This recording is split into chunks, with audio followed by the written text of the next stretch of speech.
Bonjour, bienvenue à vous tous et toutes. Bienvenue à l'Observatoire de la traduction où l'on observe donc la traduction. C'était d'abord l'observation de la traduction automatique depuis 2018. Et chaque année, on est passé par différentes phases de l'observation. L'idée de départ était de ne pas être pour ou contre la traduction automatique, c'est-à-dire sortir d'une attitude technophile ou technophobe, mais d'observer le phénomène et ce que ça implique pour la profession, ce que ça implique dans les façons de traduire, les inquiétudes que ça suscite, les observer aussi, les possibilités que ça suscite, les observer aussi, et donc avoir un regard, disons... je pense que la neutralité est difficile, mais en tout cas d'avoir un regard qui observe ce phénomène. Et donc, il y a eu notamment un travail sur un corpus de textes, de 40 textes de la littérature européenne en 8 langues différentes, qui a été passé dans la machine. Il y a eu des textes de genres différents qui ont été passés dans la machine année après année pour voir quel progrès fait la machine pour la traduction littéraire. Et ça, c'était donc une étape de cet observatoire. Ensuite, il y a eu des questions aussi d'éthique, avec un chercheur au CNRS d'éthique computationnelle. Il y a eu aussi une étape l'année dernière des sciences cognitives qui regardent ce que ça fait dans le cerveau humain de travailler à partir de 3 textes au lieu de 2 textes, non plus être entre le texte source et le texte cible que produit le traducteur, mais de travailler à partir de la version pré-traduite de la machine comme 3e terme.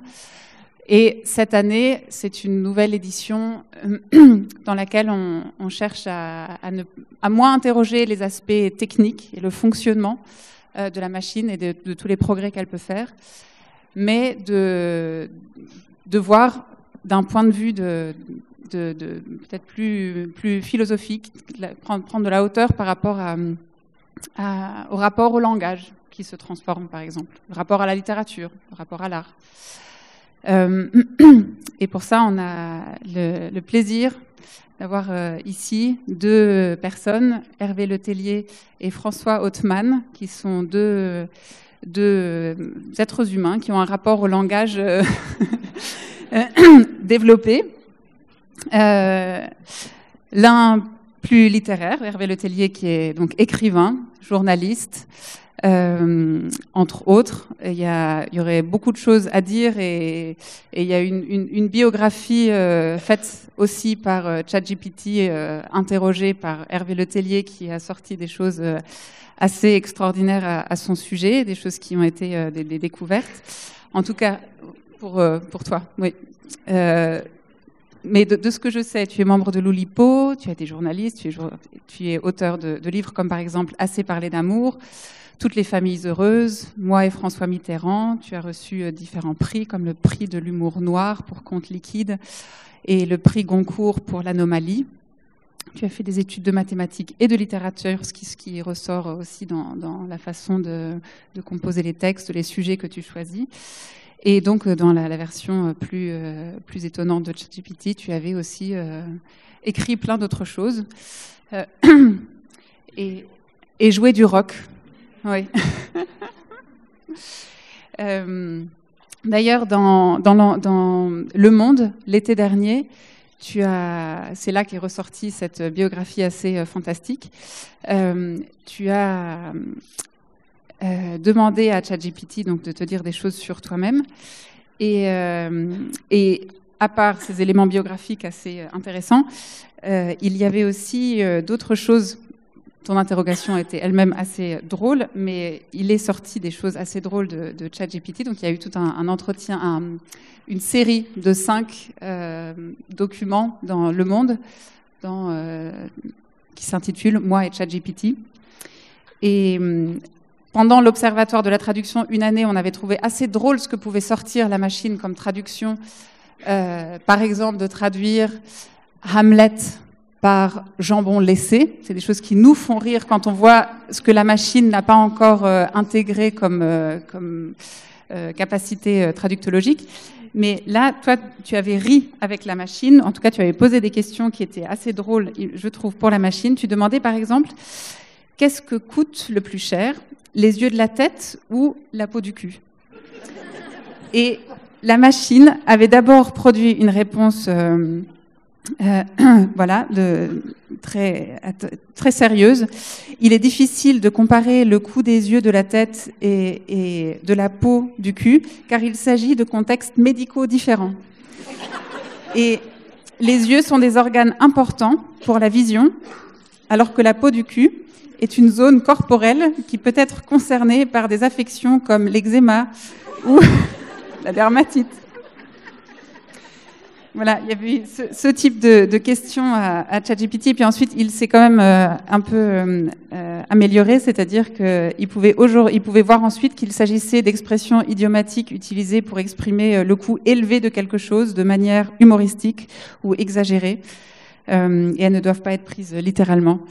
Donc ça nous fait rire, et j'aimerais bien savoir si tu penses que ChatGPT et l'intelligence artificielle est capable d'humour. Oui, j'ai pas de réponse à ça pour l'instant. Je pense. Vous avez vu le film pour répondre à ces questions. Vous avez vu le film Interstellar pour certains d'entre vous. À un moment donné, dans Interstellar, il y a un robot qui part dans l'espace avec le capitaine, avec une très belle villanette de Villan Thomas au moment du décollage d'ailleurs. Le capitaine demande à la machine, qui fait des remarques extrêmement noires, de baisser son niveau d'humour de 80% à 50%. Donc je pense qu'un jour, oui, les machines pourront avoir de l'humour. Je ne vois pas pourquoi ça serait impossible. À chaque fois qu'on a dit quelque chose qui ne pouvait pas arriver, c'est arrivé. Les machines ne gagneront jamais aux échecs contre un être humain. Oui, bon, c'est fait. Elles ne gagneront jamais au Go contre un être humain. C'est fait. Elles ne pourront jamais traduire, c'est fait. Donc il faut se méfier d'affirmations définitives sur ce qu'elles peuvent faire. J'ai posé une question à une machine pour lui demander pourquoi une blague que j'adore, que je pourrais raconter à ceux qui veulent après, qui est la célèbre blague du mec qui rencontre un merle. Voilà, c'est une blague assez longue, donc je vais pas la raconter. Je lui ai demandé pourquoi elle était drôle, cette blague. Donc je lui raconte toute la blague et je lui dis pourquoi c'est drôle. Et il m'a expliqué pourquoi elle était drôle avec beaucoup d'acuité. Donc je pense que, sans qu'elles aient pour autant le même type d'humour que nous pouvons avoir, elles peuvent comprendre ce que c'est que l'humour, c'est-à-dire ce que c'est que le décalage, ce que c'est que le rire quand même, ce que c'est que la prise en considération de soi-même dans un portrait qui fait que c'est drôle, effectivement, pourquoi c'est drôle. Elles peuvent comprendre, par exemple, que le type qui se lève le jour où il est condamné à mort, qui est réveillé par le bourreau, qui lui dit c'est l'heure, le type se lève, se cogne contre le chambranle et fait la journée commence mal. Voilà, il sait pourquoi c'est drôle. Et il peut expliquer pourquoi c'est drôle. J'ai posé la question à ChatGPT, je lui ai dit explique-moi pourquoi c'est marrant. Et la machine répond, explique pourquoi. Ça, c'est un exemple qui se trouve dans le Witz de Freud, qui est même l'exemple même typique du trait d'esprit chez Freud. Et donc la machine explique très bien pourquoi c'est drôle. Elle donne des explications très plausibles. Et effectivement, elle comprend. Donc oui, il y a des choses où on ne sait pas comment elle comprend d'ailleurs. Ça, c'est pas la question. Mais d'ailleurs, personne ne sait comment marchent les machines fabricatrices de texte. Mais enfin, je pense que oui, elles font de l'humour. Ouais. Pour l'instant, c'est nul. Hein. Raconte-moi une blague, c'est terrible, c'est horrible. Ça va venir. Je vais te présenter François. Donc François Othman, qui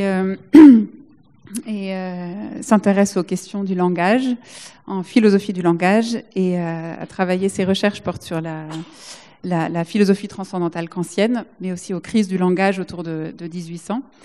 Et tu traduis aussi de la philosophie. Et je voulais t'interroger et tu viens d'organiser un colloque à Toulouse sur ce que la traduction nous apprend. Et j'aimerais te poser des questions de lexique. Justement, tu parlais de comprendre, la machine ne comprend rien. Moi, j'aimerais bien t'interroger sur la question d'intelligence. Quand on parle de l'intelligence artificielle, qu'est-ce que l'intelligence et qu'est-ce que ce terme dans l'intelligence artificielle, et par rapport à quelle intelligence humaine, qu'est-ce que serait l'intelligence humaine ou artificielle comparée à celle-ci? Merci, Isis. Je ne sais pas quoi dire parce qu'on ne commence pas par la question la plus simple, évidemment. J'ai tendance, moi en tant que philosophe, le terme intelligence n'est pas un concept philosophique que je manie, en fait. Le concept d'intelligence, moi je l'éprouve comme une appréhension technique de ce que penser veut dire. Ça c'est le point de départ. Et du coup, pour moi, intelligence, d'une certaine manière, moi j'entends déjà cette dimension technique, et pour moi, l'intelligence, c'est une puissance de calcul. Et de ce fait, c'est déjà une conception abstraite de ce que c'est que la pensée, et du coup, si on accepte ça, évidemment, il va de soi que les machines sont peut-être même plus intelligentes que nous, en fait, parce qu'elles calculent simplement mieux. La question qu'on pourrait se poser, c'est qu'est-ce qui fait qu'un être humain est intelligent? Et soit je dois dire que moi, dans les corpus que je manie, philosophiques, la question n'est pas posée en ces termes d'intelligence. Et donc, moi, les concepts que je manie dans ma période, c'est plutôt la question de la pensée. Et donc, la question qui est plus délicate, c'est pas tellement est-ce que la machine est intelligente, c'est plutôt est-ce que la machine pense. Et c'est plutôt en ces termes que nous, philosophes, dans ma corporation, on pose le problème. Et évidemment, du coup, il y a un changement de perspective. Et pour revenir à ce qu'on a essayé de faire à Toulouse, ensemble, en fait, la question, c'est que du coup, si on parle de calcul, alors il y a un résultat au calcul. Et on peut comparer ce que fait l'humain et la machine en comparant les résultats des calculs. Maintenant, quel est le résultat de la pensée ? C'est pas du tout évident de savoir ce que c'est que le résultat d'une pensée. Qu'est-ce que c'est comme objet, le résultat d'une pensée? Il est où le résultat quand on pense? Est-ce que c'est ce qu'on dit? Si ce qu'on dit, c'est alors dans un langage instancié, etc. Et du coup, est-ce que c'est un concept? Bah oui, mais si on dit ce qu'on dit dans une autre langue, c'est pas tout à fait le même concept. Et donc, on voit qu'il n'est pas trivial de désigner le résultat de la pensée. Du coup, partant de ce contexte qui vient de notre façon de poser la question un peu corporatiste, philosophe, moi, la question que j'avais envie de me poser et de nous poser, et qu'on a posée finalement, qu'apprend-on quand on apprend à traduire? En fait, visait à montrer la dimension qu'en philosophie on appelle la dimension pratique de la pensée. C'est-à-dire penser la pensée non pas comme éditrice d'un résultat clairement assignable, c'est-à-dire voilà, c'est ça le résultat, et là on pourrait comparer, est-ce que la machine c'est mieux, est-ce que c'est moins bien, mais plutôt dire qu'est-ce que ça fait à l'individu pensant de penser. Et ça c'est la dimension pratique, c'est-à-dire quand je pense, je dis quelque chose, mais qu'est-ce que le fait de dire cette chose-là me fait à moi en tant que sujet? Et en fait, ça invite à poser la question de manière tout à fait différente, et je vais rendre la parole évidemment. C'est tout simplement, du coup, si on remplace un certain nombre de processus de traduction qui étaient dévolus aux êtres humains à des machines, en fait, il y a toute cette dimension pratique de ce que ça fait à l'humain de traduire qui disparaît tout simplement. Alors, du coup, les résultats d'un point de vue strictement traductif, calculatoire, sont peut-être équivalents, voire meilleurs dans certains cas, plus rapides, moins chers, enfin bon, il y a plein de critères dont on peut discuter. Mais par contre, ce qui disparaît assurément, c'est ce que ça fait au traducteur de traduire. Et l'intuition, c'est que c'est pas rien ce que ça fait au traducteur de traduire. Et en fait, mes auteurs de prédilection me pensent à penser que c'est peut-être même l'essentiel de la traduction. Alors, bon, on peut discuter, évidemment, quand on traduit, on aimerait bien avoir un texte traduit, avoir un résultat, mais c'est pour vous faire entendre qu'il y a une homonymie dans le terme de traduction qui désigne tout à la fois le processus, la traduction, et le résultat, la traduction. Et quand on dit la machine traduit, il y a une ambiguïté, c'est-à-dire que pour un logiciel comme ChatGPT, en fait, on ne sait pas exactement ce qu'elle fait, la machine, pour traduire, donc on s'en fiche du processus, du moment qui conduit à un résultat satisfaisant. Et moi, je suis en train de vous dire que cette perspective-là, pour un philosophe, enfin pour mes philosophes, si j'ose dire, n'est pas pertinente. Parce que ce qui nous importe, c'est de comprendre ce que fait la traduction au traducteur. Et donc, évidemment, au sens large, pas seulement individuellement, psychologiquement, mais qu'est-ce que ça fait à une société, par exemple, d'avoir des traducteurs qui traduisent? C'est-à-dire, pour ne pas rester trop abstrait, qui font rentrer dans une langue commune quelque chose qui est étranger. C'est une première façon de répondre. Donc, en fait, la question de l'intelligence, moi, je me la pose Même pas. En fait, pour moi, mais là, je sais que c'est une réponse très tranchée hein, et vraiment corporatiste. Pour moi, il va de soi que les machines ne pensent pas. Et c'est même pas polémique pour moi de me le dire. C'est par définition qu'une machine ne pense pas. Et est-ce que le point où on est aujourd'hui, où l'usage de l'intelligence artificielle modifie beaucoup les métiers et menace entre autres le métier de traducteur et beaucoup d'autres métiers liés à la création, est-ce que il y a une nouvelle définition? On pensait que c'était que le progrès technique pouvait servir, disons, les tâches les moins désirables pour l'être humain, et ce qui allait rester à l'être humain, ou ce pourquoi on technicise autant d'activités. C'est pour qu'à l'homme reste ce qui lui est le plus essentiel et le plus intéressant, qui seraient les métiers intellectuels et créatifs. Et là, on voit qu'au contraire, la machine, c'est justement là qu'elle en ce moment, prend le relais, ou qu'on l'utilise pour ça. Est-ce que ça nous amène à considérer disons le propre de l'homme différemment? Est-ce que ce qu'on a défini comme étant le propre de l'homme, comme l'être pensant, l'être de langage, l'être créateur, est-ce que au vu des progrès de la machine, ça nous amène à re-questionner la place de l'homme dans l'univers? Parce que Hervé, je pose la question à vous deux, mais peut-être Hervé. Non, moi je pense que les monothéismes nous ont fait beaucoup de mal.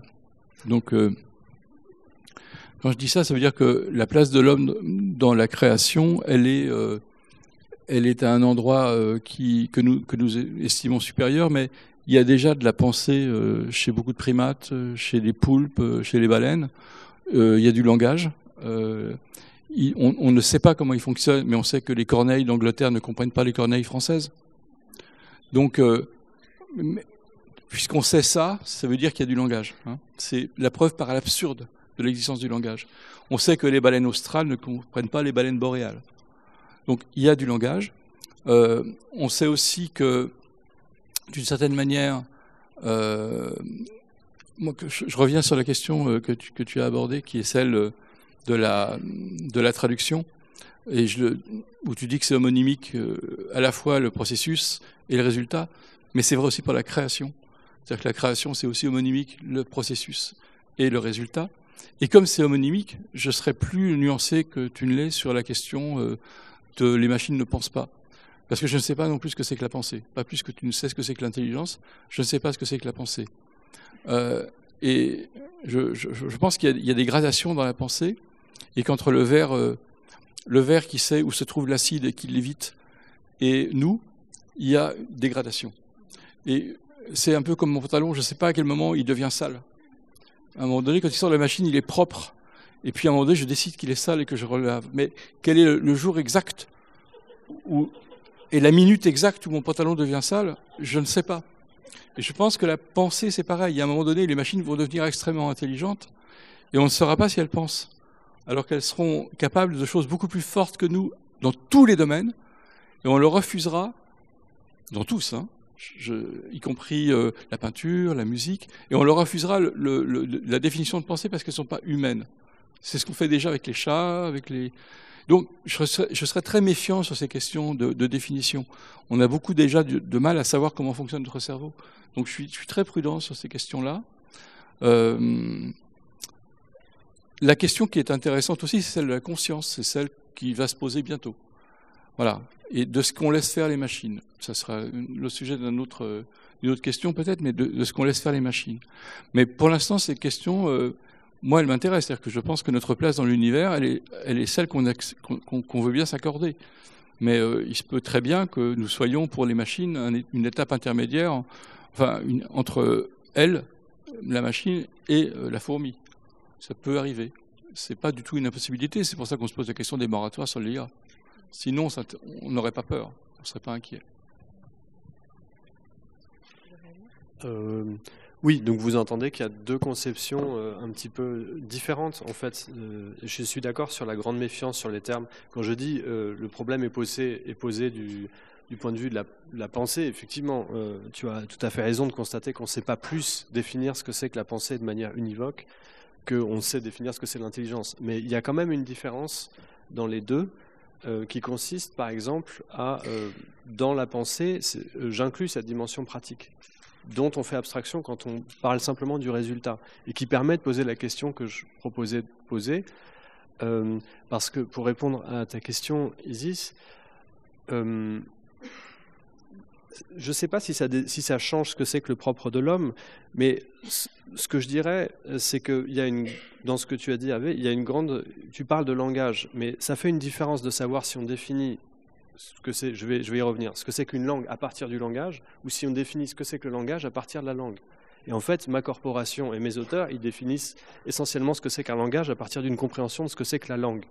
Et ce que tu proposes, ça semble plutôt l'inverse. Et ce que je suis en train d'indiquer, c'est que si on définit la langue à partir du langage, alors l'horizon que j'ai désigné comme horizon pratique, il disparaît.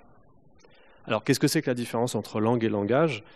C'est difficile, il y a une littérature extraordinaire, il y a 50 000 conceptions de ça, mais en gros, pour vous faire entendre ce que je voudrais dire ici, la langue, c'est essentiellement les langues naturelles, c'est-à-dire les langues qui nous placent dans une situation où on ne peut les décrire que comme des conventions arbitraires, mais qui ne sont pas préexistantes aux langues. C'est la notion d'usage dans une langue. Dire, il y a des règles, manifestement, on peut les reconstruire. Et pour parler la langue, il faut les appliquer d'une certaine manière. Mais qu'est-ce que ça veut dire apprendre une langue ? C'est pas, on ne vous donne pas toute la grammaire, toutes les langues, tout le lexique. C'est pas comme ça que ça marche, l'apprentissage d'une langue naturelle. L'apprentissage d'une langue formulaire, d'un langage, en fait, ce qui définit le langage, c'est justement qu'on a un système de convention qui est externe, qui est prédonné d'une certaine manière. Et donc, vous pouvez vous référer au catalogue des règles, si vous voulez.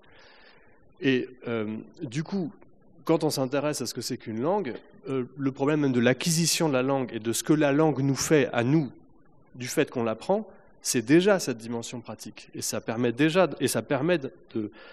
Si on dit que la traduction est un exercice de traduction entre langues et non entre langages, eh ben on inclut dans la question de la traduction cette dimension pratique. Et là, je considère que là, il y a une vraie différence et qu'on peut observer empiriquement, parce que ça a l'air d'être très abstrait ce que je vous dis, mais en fait, c'est empirique. C'est-à-dire que moi, je pense qu'il y a une vraie urgence dans la traduction, dans le problème de la traduction par l'intelligence artificielle, qui n'est pas tellement de savoir, de mon point de vue, est-ce qu'elle traduit mieux, plus vite, ça me semble clair, en fait, que d'une certaine manière, la machine traduit mieux. Le problème, c'est quand plus personne ne traduira, qu'est-ce qu'il va advenir des collectivités humaines ? Quand plus personne n'aura fait l'expérience de ce que se traduire veut dire. Cette expérience radicale de... On a une altérité qui, en même temps, qui d'un côté, c'est quelque chose de tout à fait autre que ma langue à moi, et en même temps, bizarrement, je peux la faire mienne, cette expérience radicalement autre. Ça, moi, ça me semble être quelque chose qui est mis en danger, entre autres choses, par ça. Et en fait, c'est ça qui me fait penser que des auteurs qui ne connaissent pas la machine, mes auteurs ne connaissent pas la machine, sont loin de pouvoir s'intéresser à ce problème. Mais du fait qu'ils définissent le langage à partir de la langue, nous placent tout de suite dans ce problème. D'emblée, leur problème, c'est un problème politique, c'est un problème esthétique, et pas un problème technique. Et moi, mon questionnement n'est pas tellement technique. C'est-à-dire, j'ai pas de problème avec la technique du moment qu'on comprend ce que c'est que la technique, à savoir, et je rendrai la parole, à savoir, pour moi, la technique, c'est un domaine où il n'y a pas de problème. Les problèmes commencent quand on les pose de manière non technique. Et ce qu'on apprend dans la traduction, c'est on apprend ce que c'est un vrai problème. Et qu'est-ce que c'est un vrai problème ? C'est un problème dont on ne peut pas présupposer la solution. On ne peut même pas présupposer qu'il y a une solution. On fait l'expérience du problème en tant que problème. On n'a pas un cadre préalable au problème pour résoudre ce problème. La technique, elle fonctionne autrement. Elle fabrique des cadres dans lesquels on traite les problèmes. Et donc, d'une certaine manière, au lieu d'accueillir la singularité radicale de ce qui surgit, par exemple, dans la traduction, dans une langue, dans une expérience individuelle, au lieu de l'affronter comme tel, comme quelque chose de singulier, elle va le faire entrer dans un cadre. Et ça change tout. Ça change tout, parce que ce qu'on apprend quand on apprend à traduire, c'est qu'on apprend ce que c'est qu'un cadre. Et on apprend la relativité du cadre. Et on apprend en particulier qu'il n'y a pas de cadre pour le cadre. On ne sait pas dans quel est le cadre général où il y a un cadre. Il n'y en a pas. Il n'y en a pas. Et ça, le savoir, l'éprouver, manier des concepts qui font référence à ça, moi je prétends que ça change tout. Ça change tout.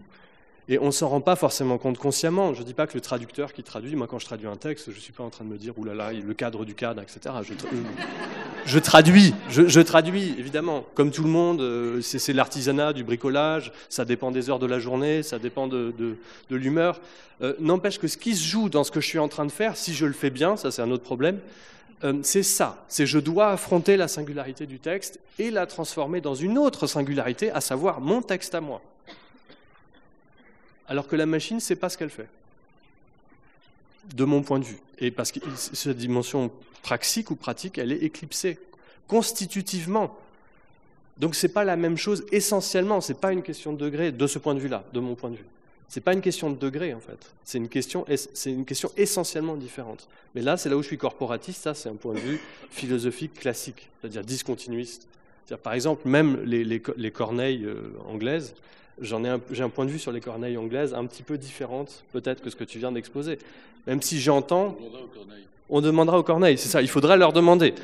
En fait, la preuve que les corneilles ne parlent pas, n'ont pas de langue, enfin, c'est que si, ou même pire, la preuve que les corneilles ne pensent pas du point de vue du philosophe, c'est que si elles pensaient, elles nous le diraient. C'est aussi simple que ça, du point de vue duquel je pose le problème. Alors on peut critiquer, on peut partir de prémices différentes, mais c'est juste pour donner la cohérence de mon propre propos. Ça fait peut-être des années qu'elle te le crie, mais que tu ne comprends pas. Hein. Pardon ? Ça fait peut-être des années qu'elle te le crie, mais que tu ne comprends pas. Oui, bien sûr, bien sûr. Non, mais c'est un débat assez intéressant parce que moi, je ne sais pas comment marchent les machines et je pense même que ceux qui font de l'IA aujourd'hui ne savent plus comment marchent les machines. Et ça, c'est une question qui est très intéressante. C'est qu'aujourd'hui, il y a des débats chez ceux qui font de l'IA qui a été un changement de paradigme très important avec des systèmes générationnels comme ChatGPT qui sont très différents de ce qu'on envisageait auparavant. Je ne suis pas un spécialiste de l'IA, mais quand je l'étudiais, quand j'étais étudiant en mathématiques, à l'époque, on avait un concept qui était que l'intelligence artificielle, c'est des systèmes experts. Et le système expert, c'est un système qui, je vous le rappelle, fonctionnait de la manière suivante. On avait une sorte de grammaire générative, un système qui manipulait des règles, et au-dessus de ces règles, on avait une base de données de fait dans lesquelles le système génératif allait chercher des informations pour fabriquer finalement quelque chose. Ça marchait assez bien pour, par exemple, calculer comment fabriquer un circuit de centrale nucléaire au niveau thermique. Ça marchait beaucoup moins bien, bien sûr, pour fabriquer du texte. Parce que c'était pas assez développé, que le nombre de recherches qu'il fallait faire simultanément était, à l'époque, il y a une trentaine d'années, 1 milliard de fois inférieur à ce qu'on a maintenant. Aujourd'hui, ça fabrique différemment. Ça fabrique d'une manière extrêmement étonnante. Je pense que tout le monde sait un petit peu comment ça fabrique, mais je vais juste le rappeler. C'est de la génération de texte par système probabiliste. C'est-à-dire que on pose un mot et on cherche quel est le mot qui se trouve juste après qui pourrait être le plus intéressant à poser. Et comme ça, on obtient finalement un texte qui, malgré tout, a du sens. Et comme on le disait tout à l'heure, on peut avoir un texte tout à fait cohérent qui compare le théâtre de Pirandello à celui de Beckett. Et on arrive au bout du texte fabriqué par la machine et on sait pas mal. Parce qu'effectivement, de manière extrêmement probabiliste, elle a comparé à la fois les personnages, à la fois la conception scénique et enfin le système narratif dans les deux cas. Et elle obtient quelque chose de très cohérent tout en donnant la biographie de chacun des deux auteurs. En disant Beckett et Pirandello n'ont pas tout à fait vécu à la même époque, et ceci explique cela. Bon, et on obtient quelque chose qui, d'un strict point de vue statistique, est efficace. Et c'est cette efficacité qui fait qu'on ne sait pas comment ça marche, et que personne ne sait comment ça fonctionne, d'où cette incapacité qu'on a à définir l'intelligence, qu'on a à ne pas savoir définir la pensée, et qu'on ne va pas savoir non plus comment définir la conscience. Pour qu'il y ait de la conscience, tout le monde le dit, c'est qu'il faut qu'il y ait de la peau. Pourquoi ? Parce qu'il faut qu'il y ait de la menace. Ce qui fait que nous sommes conscients, c'est que nous sommes conscients qu'on va mourir. Ce qui définit la conscience, c'est ça. Il se trouve que ça ne définit pas l'être humain, hein, parce que toutes les amibes savent qu'elles vont mourir. Mettez une goutte de citron dans une solution où il y a des amibes, elles se tirent toutes du côté où il n'y a pas de citron. Donc elles ont une sorte de connaissance organique de ce que c'est que la menace et le danger. Il y a un niveau auquel on arrive au niveau conceptuel, où on sait ce que c'est que la mort et on sait ce que c'est que le deuil. Les femelles dauphins, lorsqu'elles perdent leur enfant, elles refusent de le quitter. Alors qu'ils savent qu'il est mort, il faut que le groupe, en tant que tel, emmène la femelle pour qu'elle abandonne son enfant. Donc, il y a des choses qu'on ne comprend pas, qui ne nous sont pas encore accessibles. Je dis encore parce que je pense quand même que nous arriverons, au fur et à mesure que la science se développe, que l'éthologie se développe et que la connaissance de l'animal se développe, à nous mettre à une situation plus raisonnable dans l'échelle de l'animalité, voilà, et donc de l'échelle de l'intelligence. Et ce que nous sommes en train de créer avec l'IA, c'est une échelle de l'intelligence qui va nous placer à un endroit où on n'a pas l'habitude d'être, c'est-à-dire à un endroit qui n'est plus en haut de l'échelle de l'intelligence. Et donc il y aura cette échelle de l'intelligence qui va se confondre de manière bizarre avec une autre échelle qui est celle de la conscience, et on ne sait pas à quel moment ça va se produire. C'est ça qui, moi, m'intéresse. Et ce qui m'intéresse au niveau de ce que nous allons devenir en tant que créateurs, en tant que traducteurs, en tant qu'écrivains, c'est la réception du public à ces créations-là. C'est ça qui m'intéresse. C'est comment est-ce que nous, on va aborder des créations qui ne seront pas les nôtres en tant qu'être humain. Est-ce que déjà on est prêt à regarder des films où il y a des IA? La réponse est oui.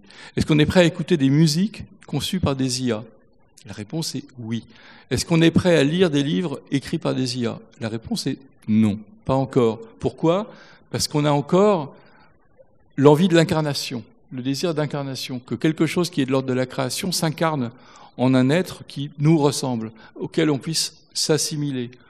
Mais c'est compliqué, ça peut bouger, ces choses-là bougent. On n'est pas à l'abri, du succès de l'IA. Et c'est moi, ce qui m'intéresse au niveau dont on parlait tout à l'heure de l'esthétique, du rapport esthétique. Qu'est-ce qui fonde le rapport esthétique qu'on a à un objet littéraire, par exemple? Est-ce que c'est le rapport au texte, le rapport à l'histoire, le rapport au style? Auquel cas, là, sur tous ces terrains, on peut être menacé. Il ne faut pas se faire trop d'illusions, hein. Il y a de mauvais écrivains qui peuvent être très vite concurrencés, mais de très bons écrivains aussi. Et je ne sais pas d'ailleurs ce que c'est qu'un bon écrivain. Non, c'est un vrai problème. On n'a pas, je veux dire, les écrivains, comme disait Jacques Laurent, on n'a pas la chronomètre, on n'a pas la ligne. Donc, on n'est pas des sportifs. On ne sait pas qui court le plus vite. On ne sait pas qui saute le plus haut. Donc, il n'y a pas de ligne rouge qui sépare la bonne et la mauvaise littérature. Et la machine saura en fabriquer la bonne et la mauvaise littérature. Donc, ça va être complexe. Ça sera notre rapport esthétique à l'objet qui va fonder notre rapport au monde. Et de ce point de vue-là, je suis tout à fait d'accord avec toi. C'est-à-dire que la question de l'intelligence, la question de la conscience est secondaire par rapport à la question politique. C'est la question de notre rapport, littéralement politique, à la société. Qu'est-ce qu'on est prêt à recevoir comme système distractif? Parce que la littérature, la musique, la poésie, la peinture, le cinéma, ce sont des systèmes distractifs qui nous tirent en dehors de nous, littéralement. Et qu'est-ce qu'on est prêt à accepter? Qu'est-ce qu'on est prêt à... Où est-ce qu'à un moment donné, on va refuser que ce soit des machines qui le fassent? Et je ne suis pas sûr que collectivement, on soit prêt à tout refuser et à ne pas accepter que le monde, une certaine douceur du monde nous soit fournie par des machines. J'ai peur de ça. Mais en même temps, ça ne m'inquiète pas trop. J'aimerais venir sur cette question de l'altérité. Elle a été évoquée plusieurs fois. Tu disais qu'est-ce que traduire apporte aux humains? Poser cette question-là au lieu de savoir qui de l'humain ou de la machine est le plus fort et certainement la machine pourra gagner si on l'entraîne bien. C'est-à-dire faire l'expérience d'un autre texte, faire l'expérience d'une altérité en soi, d'un rapport à soi qui se transforme grâce à un rapport au texte. Poser les questions en ce terme-là. Toi, tu poses la question, c'est la même d'un autre biais, disons, c'est-à-dire à qui on a affaire, à quel moment on peut changer de paradigme d'interlocution qui depuis des millénaires est qu'un jeu s'adresse à un tu s'adresse à un jeu, et on est en rapport entre êtres humains à se parler. Et là, pour la première fois, on parle à une machine qui répond, et elle est d'ailleurs définie comme ça, qu'elle comprend et qu'elle répond. Et il y a tout ce vocabulaire très anthropomorphisé où forcément il y a un pronom possessif. Il dit ça, elle comprend, elle pense, avec après des réinterrogations sur ces verbes, etc. Est-ce que ce changement de paradigme d'un rapport à l'autre, de savoir où est la limite, est-ce que on peut parler à quelque chose qui n'est pas un être humain, qu'est-ce que ça change pour nous si c'est pas la définition de ce qui est le propre de l'homme dans le langage et la création? Est-ce que ça, c'est une question que vous pourriez développer? Quel est le changement du rapport à l'altérité à partir du moment où la machine prend une telle place qu'on la prend pour un interlocuteur? Je sais pas. En fait, moi, la question, c'est difficile parce que c'est une question de perspective. Pour revenir à ce que disait Hervé, je sais pas comment dire. Moi, avant de répondre à ta question, je voudrais réagir. L'expérience que tu décris avec Beckett et Pirandello, moi j'y suis très sensible parce que quand on enseigne à l'université, maintenant c'est devenu, il y a le feu dans tous les départements parce que comment on évalue les étudiants maintenant qu'en 1 minute 30, ou même en fait beaucoup moins, les étudiants génèrent des devoirs qui valident des séminaires. Qui sont, comme tu le disais, voilà, on a 3 parties, Pirandello, intérêt scénique, voilà, etc. Et je dirais que, à la fois, je perçois ça comme une menace pragmatique dans certains cas, une menace institutionnelle, donc qu'il faut gérer. Mais au fond, pour moi, avec la façon que j'ai de poser le problème, c'est un problème technique à régler, ça, et c'est pas un vrai problème. Pourquoi ? Parce que le devoir en 3 parties de Pirandello, etc., et Beckett, moi, j'aurais tendance à vous dire, dans une expression que je vais expliquer, que en fait, le problème du devoir de ChatGPT, c'est que ça veut rien dire. Et ça veut rien dire en un sens nouveau. Ça veut pas rien dire au sens où il y a 10 ans, ce que produisait l'intelligence artificielle ne voulait effectivement rien dire, enfin, au sens c'est absurde, enfin, ça n'a aucun sens. Ça veut rien dire au sens où même parfois, chez certains étudiants, ça veut rien dire. Au sens où, mais là, il n'y a personne qui veut dire quelque chose, il n'y a pas de thèse. Et ça, des devoirs, on en avait comme ça beaucoup, beaucoup avant ChatGPT, quoi. C'est-à-dire, une machine scolaire humaine, c'est le même résultat empirique. C'est-à-dire que, pour moi, là, il n'y a pas de différence. Je veux dire, je mets la même note à ChatGPT qu'aux certains étudiants pour les mêmes raisons. C'est-à-dire, bon, bah d'accord, c'est bien, vous avez compris qu'il fallait 3 parties, qu'il y avait 3 horizons, mais au fond, qu'est-ce que vous voulez dire? Et moi, personnellement, en tant que philosophe, ce que je note favorablement, c'est plutôt des copies qui veulent dire quelque chose dans ce second sens. C'est-à-dire où on sent pas seulement une maîtrise scolaire des exercices académiques qui sont totalement contingentes. Pour moi, personnellement, 3 parties, 15, 17, 24, on fiche complètement en tant que philosophe. Mais est-ce que ça veut dire quelque chose? Est-ce que là, on a quelqu'un qui se saisit, alors en général maladroitement, d'un problème? Mais cette maladresse, c'est ça que j'évalue positivement, paradoxalement. Et moi, personnellement, dans ma pratique de la notation, je noterais mieux quelqu'un qui a une maîtrise peut-être formelle des attendus de l'exercice scolaire plus faible, avec peut-être même des fautes d'orthographe ou syntaxiques, mais où on sent qu'il est en prise réelle avec un problème. Parce que si c'est pour me répéter quelque chose, ça veut rien dire. Et donc, bon, voilà, alors pragmatiquement, comment on règle le problème? Bon, bah, on met 10, quoi. Hop, ça veut rien dire, au revoir, 10. Je peux rien dire pour, rien dire contre. 10. Le problème est réglé, mais ça, c'est un problème technique. C'est comment on se débarrasse des étudiants pour qu'ils continuent leur trajectoire scolaire, académique. Mais ça, c'est pas de la philosophie. Moi, en tant que philosophe, alors en tant que maître de conférence, je suis professeur de philosophie. En tant que professeur de philosophie, il faut que je gère des cohortes d'étudiants. Mais ça, c'est un problème technique. Et c'est pas ça qui m'intéresse dans ce travail. Ce qui m'intéresse, c'est quand ça veut dire quelque chose. Ce qui m'intéresse, c'est quand il y a quelqu'un qui, maladroitement, se saisit du problème en son nom propre. Et ça, je prétends que moi, ça se voit. Ça se voit. Et ça se voit presque plutôt par cette maladresse. Il y a quelque chose qui est visé. Ça va quelque part. Il y a un argument. Et malgré toute la perfection technique de ChatGPT, à un certain point, ça se voit. Pour l'instant, me diras-tu, j'anticipe ta réponse. Ben, tu pourras. Donc, d'une certaine manière, ouais. Il va introduire des fautes, il va introduire de la maladresse. Oui. Le problème pragmatique que ça pose, je finis juste sur mon exemple, je suis désolé d'être long. Le problème pragmatique que ça pose, c'est simplement en fait un problème technique. C'est-à-dire que vous vous rendez compte que les copies qui veulent dire quelque chose, il y en a 3 dans le paquet de copies. En fait, c'est l'essentiel du travail en un sens, mais c'est pas l'essentiel en termes d'étendue. Et le problème, c'est qu'il faut quand même gérer de manière juste, mais ça, on est encore malheureusement dans un critère technique, de manière juste, d'un niveau scolaire, il faut évaluer les copies. Et donc ça, c'est un problème pragmatique, mais c'est pas le fond du problème. La machine pose pas de problème. Elle pose un problème technique, et je vous dis, à problème technique, solution technique, par définition, eh ben on fait des oraux, puis c'est réglé. Voilà. Et moi, ça m'empêche pas de dormir. Enfin, je veux dire... Voilà, bah c'est une contrainte technique parce qu'évidemment, l'écrit c'est pratique. J'emmène le paquet de copies chez moi, je le corrige dans le train. On me voit pas en situation d'examen, on voit pas qu'en fait je fais ça de manière complètement désinvolte. Bon, alors que quand je suis sur place, il faut faire le job et je viens pointer. Bon, ça fait une différence, mais c'est pas une différence essentielle, ça. En tout cas, c'est pas une différence philosophique. Et moi, ce qui m'intéresse, c'est la philosophie. Et de ce point de vue-là, ChatGPT, pour l'instant, ne pose pas de problème. Moi, j'ai la faiblesse de croire, mais on en reparlera peut-être, que ça... Moi, je suis assez sceptique sur le fait que ça pose vraiment problème un jour. Que l'intelligence artificielle pose un vrai problème? Que l'intelligence artificielle devienne philosophe, moi, j'ai la faiblesse corporatiste de croire que c'est compliqué. C'est compliqué.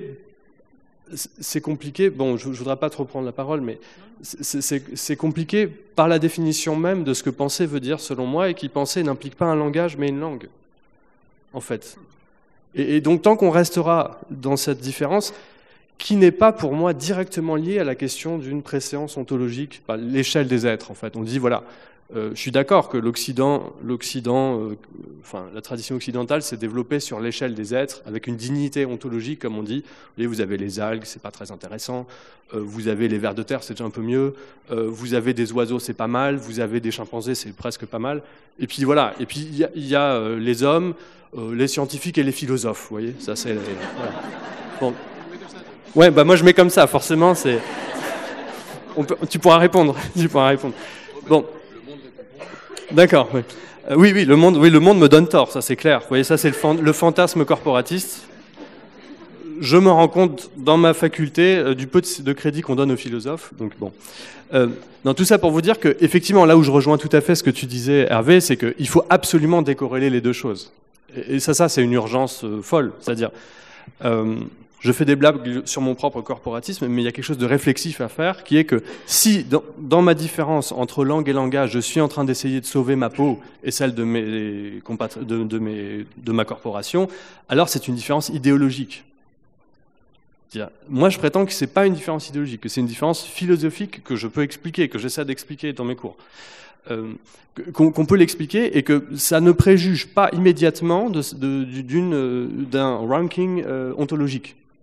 Moi, dire que l'intelligence et la pensée, c'est pas la même chose, ça fait pas que je dis mais les algues, on s'en fiche. Les algues, c'est pas complexe. Les algues, c'est pas intéressant. Les chimpanzés, on s'en fiche. Les abattoirs, c'est pas un problème. Ils sentent rien, ils comprennent rien, ils parlent pas.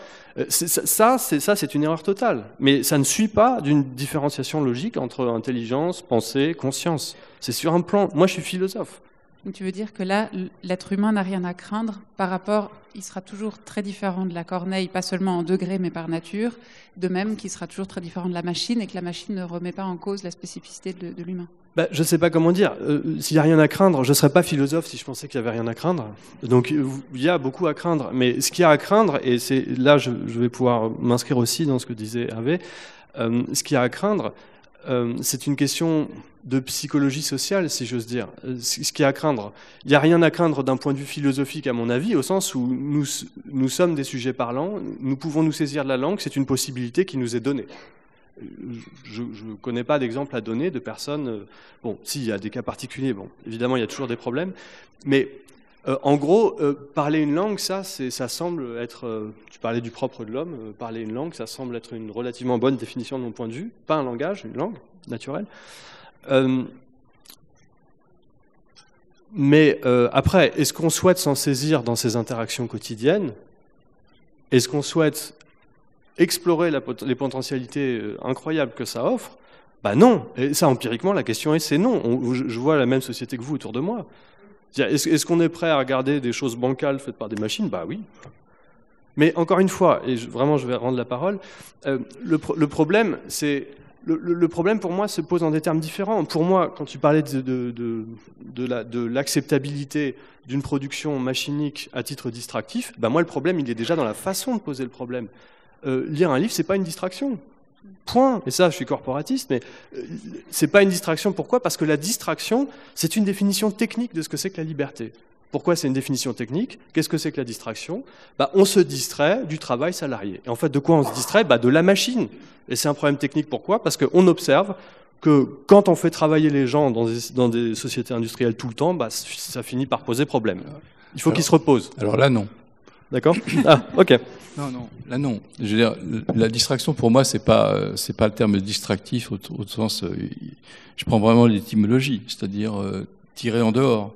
C'est-à-dire tirer de trois choses, en fait, pour moi, qui sont la condition humaine restrictive, corporelle de qui nous sommes, la condition sociale aussi, qui est le deuxième élément, et la condition, je dirais, culturelle, qui fait que, d'un seul coup, ces trois éléments-là font que nous sommes, si on prend un... Et je parle pas, là, je vais parler juste d'œuvres de création.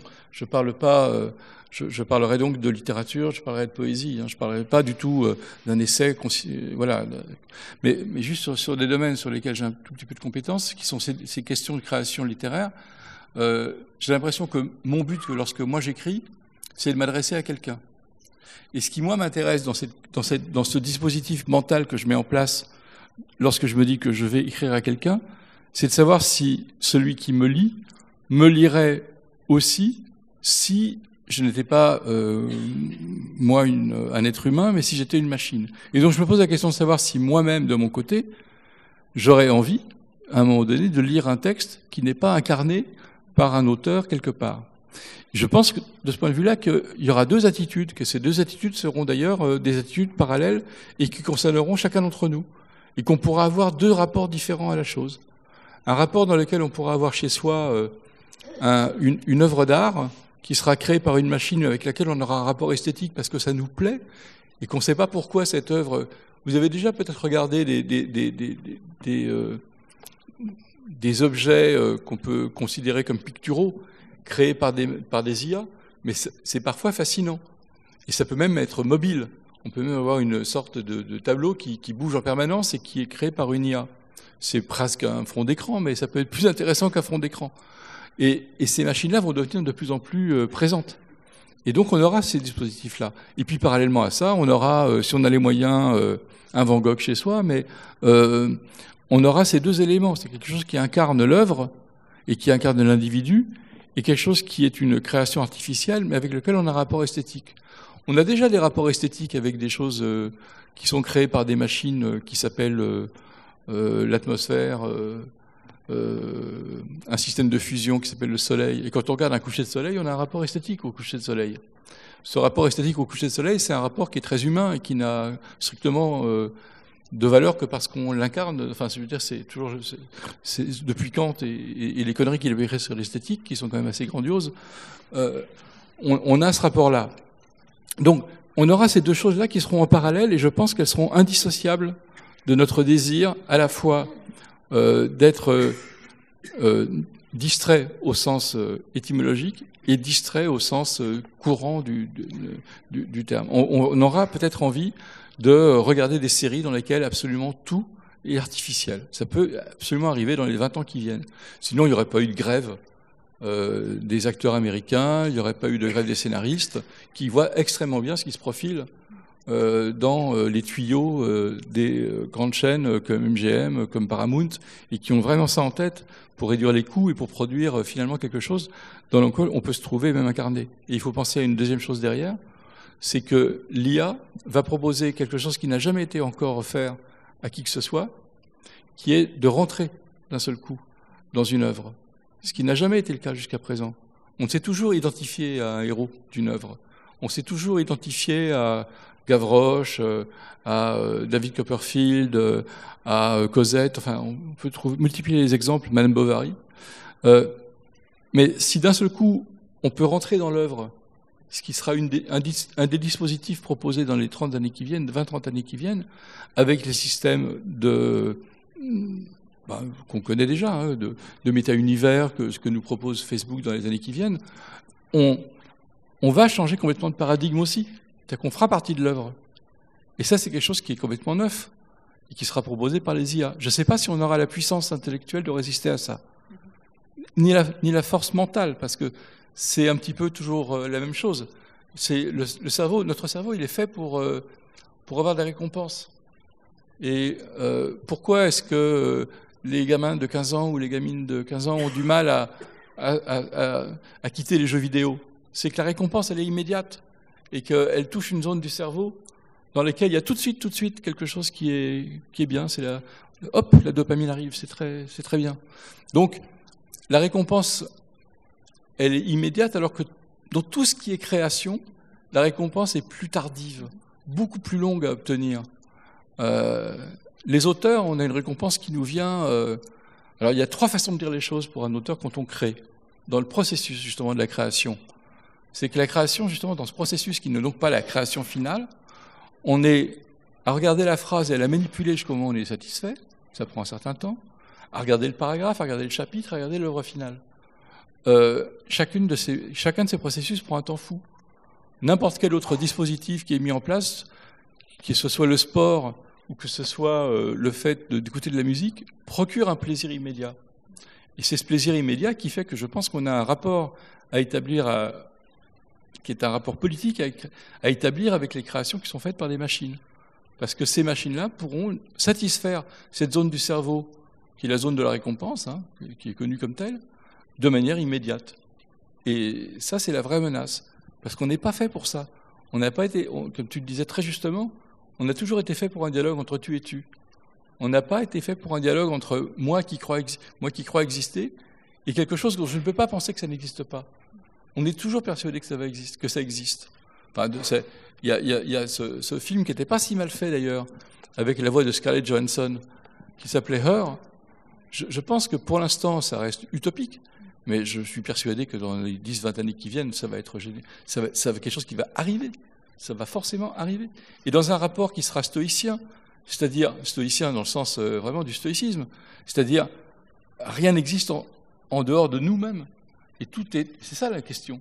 C'est une sorte de triomphe absurde du stoïcisme, puisque tout existe en nous, mais uniquement en nous, et que ce qui est extérieur, on l'a toujours accepté comme étant quelque chose d'extérieur, mais existant, on aura du mal à accepter que le virtuel n'existe pas, parce qu'on n'est pas conçu comme ça. On a été fabriqué autrement par l'évolution, et tout ce qui est extérieur est forcément existant. C'est ce qui nous menace. Et tu penses que l'avenir de notre rapport à la fois à la création et à notre relation à cette création, est-ce qu'elle dépend d'une éducation esthétique dans ce sens? Si le plaisir immédiat est ce que la machine pourra le mieux produire, le fait de différer par la création des œuvres créées par des êtres humains, tout comme le rapport à l'altérité, sont des choses à éduquer, ou qu'est-ce qui nous reste? C'est compliqué parce que le rapport à l'altérité, c'est quoi? C'est moi avec un chat. Le chat, mais il s'en fout de moi. Tout ce qu'il veut, il est nourri, je prends de la chaleur. Enfin, on établit un rapport falsifié à l'autre. Alors, je prends l'exemple du chat, mais je ne voudrais pas être négatif, mais c'est valable pour les relations amoureuses. Hein. C'est-à-dire qu'on a un rapport qui n'est pas tout à fait égal. Je veux dire, Roméo et Juliette, ça n'existe pas. Il y a Roméo d'un côté et puis il y a Juliette de l'autre. C'est plus pratique de faire un titre qui s'appelle Roméo et Juliette que de faire un truc en 2 parties. Bon, donc je comprends très bien la démarche de Shakespeare, c'est plus vendable en plus. Mais sinon, fondamentalement, il y a Shakespeare, il y a Juliette d'un côté et Roméo de l'autre. Et donc, ce côté rapport vraiment à l'autre, on n'est pas fabriqué du tout pour ça, pour la confrontation à la machine. Et c'est ce qui va nous poser problème à la fois dans les œuvres qui seront créées par des machines, c'est qu'on aura du mal à ne pas les voir comme créés par quelqu'un comme nous. Ça sera impossible pour nous de les rejeter d'emblée. Il faudra, tu as raison, peut-être qu'il faut une éducation, mais il faut surtout une bonne résistance mentale à ce qui se développe de manière globale à la société. Vous vous souvenez de Sans filtre, ce qui a eu le Palme d'Or? J'ai pris un certain temps à comprendre que sans filtre, ça voulait dire sans filtre Instagram. Ah bon, je suis pas le seul. Non, ça va faire plaisir. Voilà, c'est simplement ça que ça veut dire. Parce que c'est vrai que, déjà, la plupart des gens qui sont les Instagrammeurs et Instagrammeuses s'altèrent eux-mêmes pour être plus beaux, plus jeunes, plus lisses. Donc cette altérité va de pair avec une altération, déjà de nous-mêmes. Donc les deux ensemble, ça va être terrible, quoi. On est déjà prêt à ça, puisque toute la société est en train de se fabriquer autour de ça.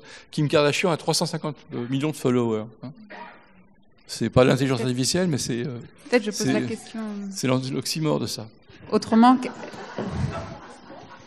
est-ce que ça dépend de ce que l'on attend de la littérature, de ce que l'on attend? Oui, bien sûr. Bien sûr, ça dépend de ce qu'on attend de la littérature, mais le Clésio vend moins que d'autres. Je ne cite personne. Donc, ce qu'on attend de la littérature, pour 80% des gens, c'est un rapport de plaisir immédiat à la lecture d'une histoire, qui est d'ailleurs souvent la même, hein, et retrouver ce plaisir de la lecture immédiate qu'on a eue la première fois. C'est pour ça que les auteurs sont tentés de faire toujours le même livre. Parce qu'ils créent un rapport de fidélisation avec leur lectorat, parce qu'ils créent un rapport d'habitude. Les gens, on adore les habitudes. Je mange toujours les mêmes choses, moi. Je sais pas vous. Donc, voilà. Donc, on n'est pas des êtres on est des êtres de confort et des êtres qui recherchent toujours la satisfaction immédiate. Et c'est pourquoi je pense que si les machines nous le fournissent, on aura du mal à résister à ça, collectivement. Et c'est vrai que le processus de création, qui sera un processus de plaisir, ça sera de plus en plus difficile d'avoir des créateurs qui ne feront pas appel à des machines, au moins dans une partie du processus, parce que ça fonctionne. Peut-être avant de passer la parole au public, tu veux répondre à ça, François? Oui, merci. Il y aurait beaucoup de choses, mais je vais me contenter juste de dire que en fait, là, il y a encore une différence de perspective qui fait que moi, de mon point de vue, ce que Hervé, tu décris, c'est confondre d'une certaine manière. Je vais donner quelques exemples. Du point de vue que j'ai essayé de développer, c'est confondre la finalité de l'être humain et les symptômes actuels de quelque chose qu'on observe. C'est-à-dire quand tu dis on est fait pour ça, on est fait pour une satisfaction immédiate, etc. Ça, c'est un discours finaliste, si j'ose dire. C'est-à-dire fabriqué par quoi, par qui? Le darwinisme. Oui, mais ce que je veux dire, c'est moi, j'en sais rien pourquoi on est fait. J'en sais rien. Ça, c'est une fausse question pour moi, pour des raisons philosophiques. C'est une question mal posée. Pourquoi on est fait?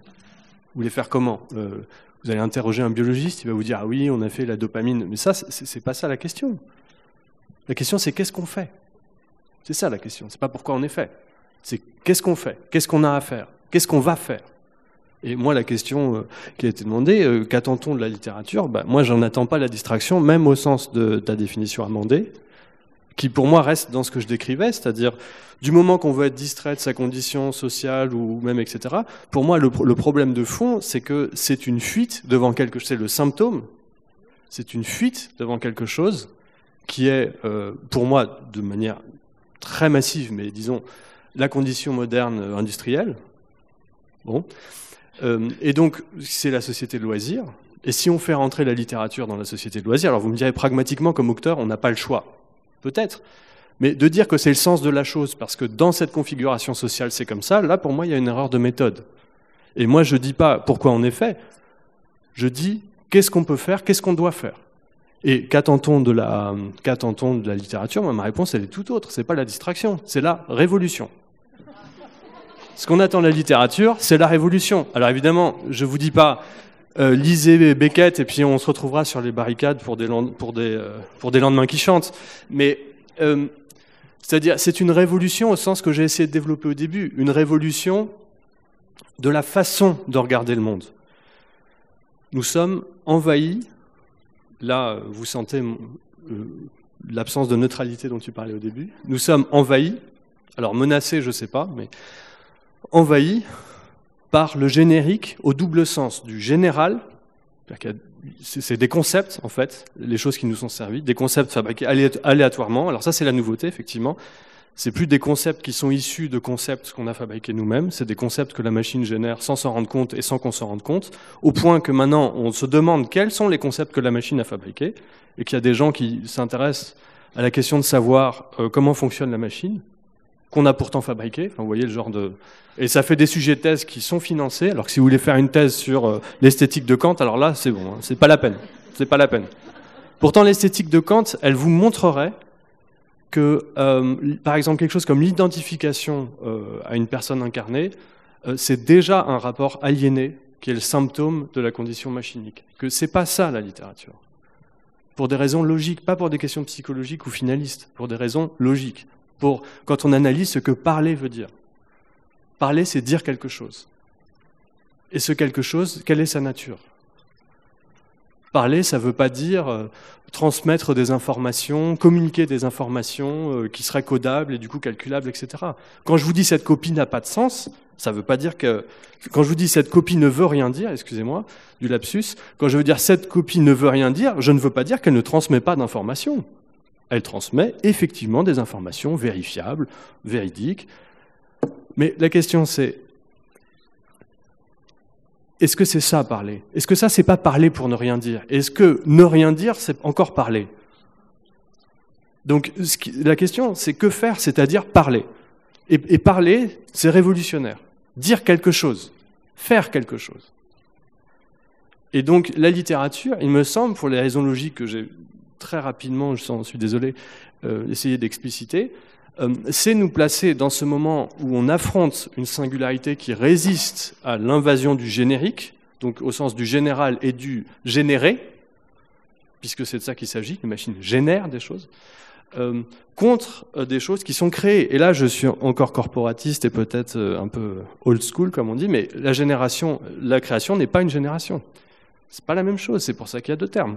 Alors, si on dit il y a une différence simplement graduelle entre la génération et la création, eh ben on s'interdit de penser ce que c'est que la création au sens fort du terme. De même que quand on dit la langue c'est une forme de langage, on s'interdit de penser ce que c'est la langue. Et donc de ce que veut dire le quelque chose, d'en dire quelque chose.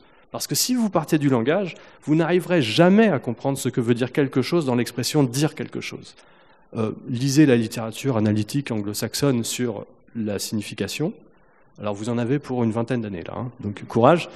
Et on tourne toujours, on génère des problèmes méta-théoriques autour de ces questions, mais en fait c'est assez trivial. Le problème est mal posé, tout simplement. Alors il se trouve qu'avec ça, on peut communiquer avec la machine, parce que ces problèmes métathéoriques, les machines nous aident à les penser, à nous débrouiller du registre méta qui apparaît. Mais il faut s'interroger sur la production du méta. Le méta, il n'est pas nécessaire si on pose bien les problèmes. C'est-à-dire, et je finis par là, si on pose les problèmes qui sont des vrais problèmes. C'est-à-dire pas des problèmes techniques. C'est-à-dire des problèmes humains. Pardon ? Oui, je ne sais pas ce que vous entendez par là spontanément, mais oui, des problèmes humains d'une certaine manière, au sens, alors encore vague, peut-être que tu seras tenté de me dire qu'est-ce que c'est l'humain, oui. Donc, voilà. Je pense qu'on va clore provisoirement parce qu'on peut continuer indéfiniment de toute façon, mais aussi par continuer avec vos questions s'il y en a. Est-ce que vous voulez dire quelque chose ? Est-ce que vous avez quelque chose à dire, à demander à l'un, à l'autre, aux deux ? Je ne sais pas s'il y a un micro qui est prévu. Alors, il y a plusieurs mains. Est-ce qu'il y a un micro qui est prévu pour... Ah, très bien. Je vais passer le mien. Je passe le micro. Tiens.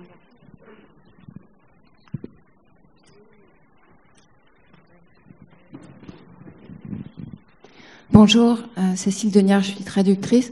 Je voudrais amener dans la conversation un mot que j'entends pas souvent prononcer dans ces débats et qui ne l'a pas encore été, je crois, aujourd'hui. Deux mots, ceux de responsabilité et d'autorité, au sens de l'auteur. Parce que moi, je pense comme vous que c'est vraiment une question politique, de savoir qui parle à qui, Pour faire quoi? Quel enjeu? Effectivement, je pense que la littérature, c'est avoir une action sur le monde, sur le lecteur, y compris pour le faire rire ou pour lui raconter des histoires d'amour stéréotypées. Et que la question de qui est l'auteur et qui me parle, qui va prendre la responsabilité juridique, morale de ce qui est dit, elle va être essentielle politiquement et juridiquement et socialement. Et j'aimerais que vous réagissiez là-dessus.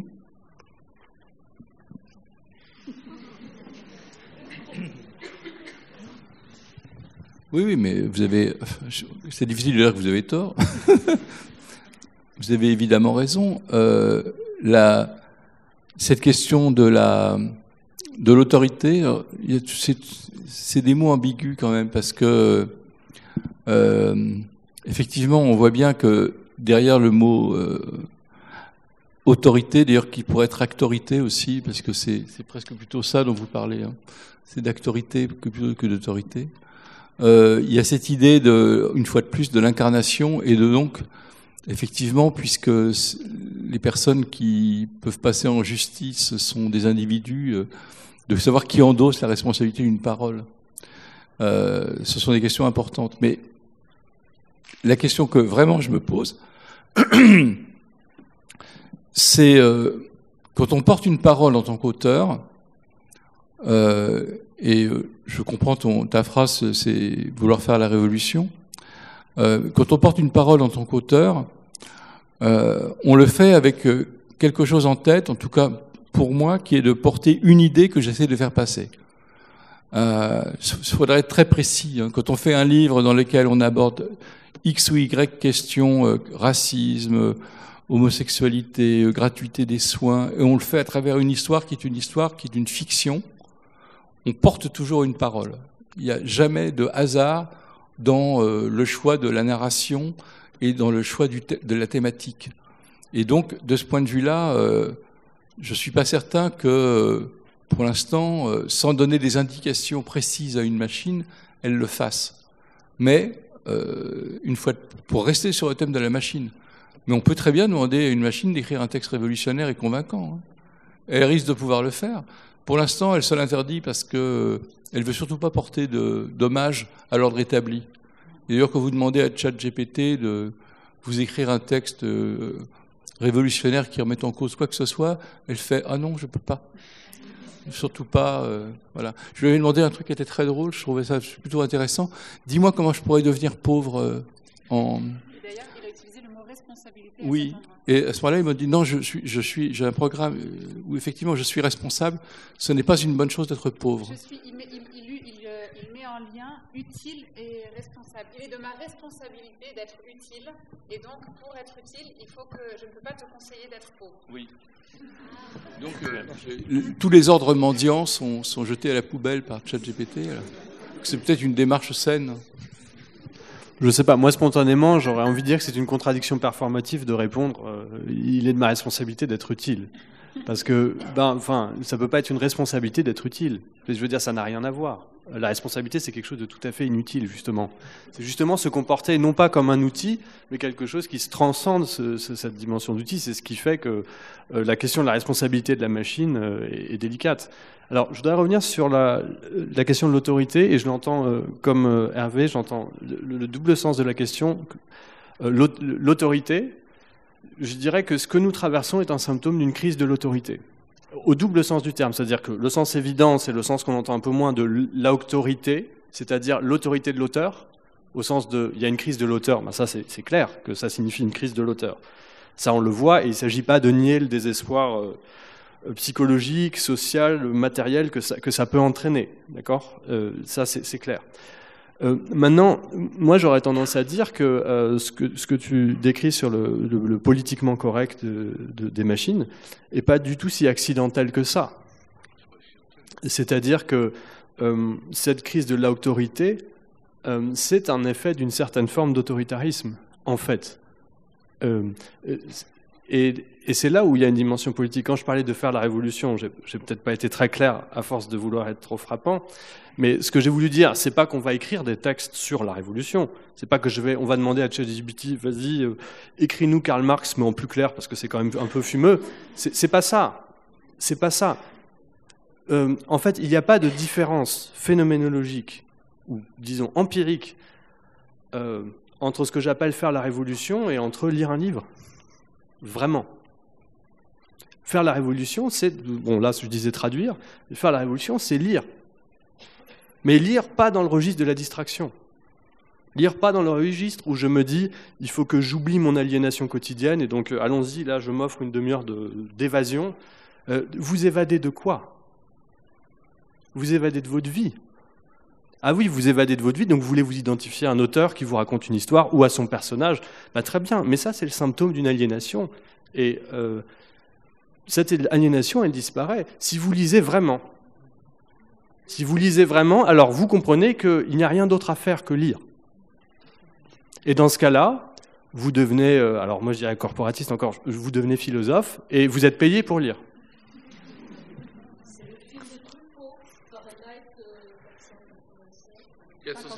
Ouais. Est-ce que pour pouvoir prendre une autre question... Pardon, excusez-moi.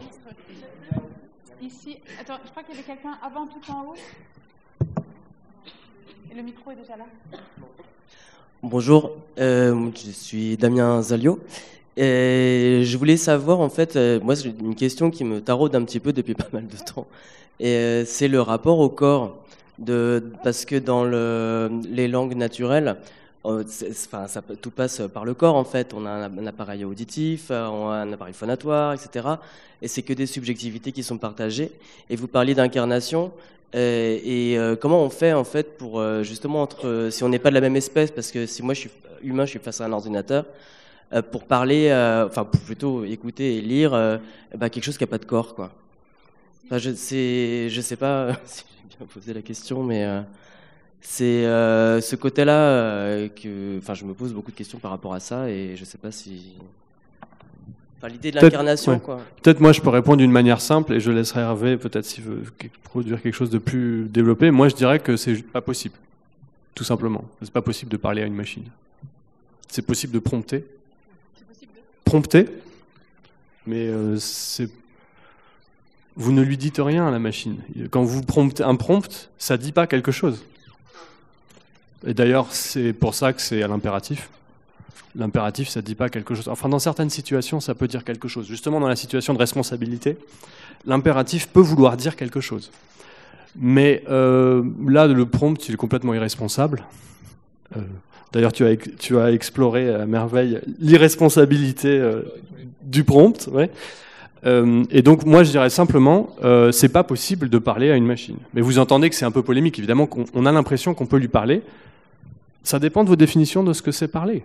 Et si parler, c'est dire quelque chose au sens où j'ai essayé de l'esquisser, alors on ne peut pas. Et donc le problème est simple, d'une certaine manière. Moi, je dirais que la phrase « c'est impossible de parler à une machine » est doublement juste. En fait, c'est impossible pour nous de croire qu'on parle à une machine. C'est ça le problème.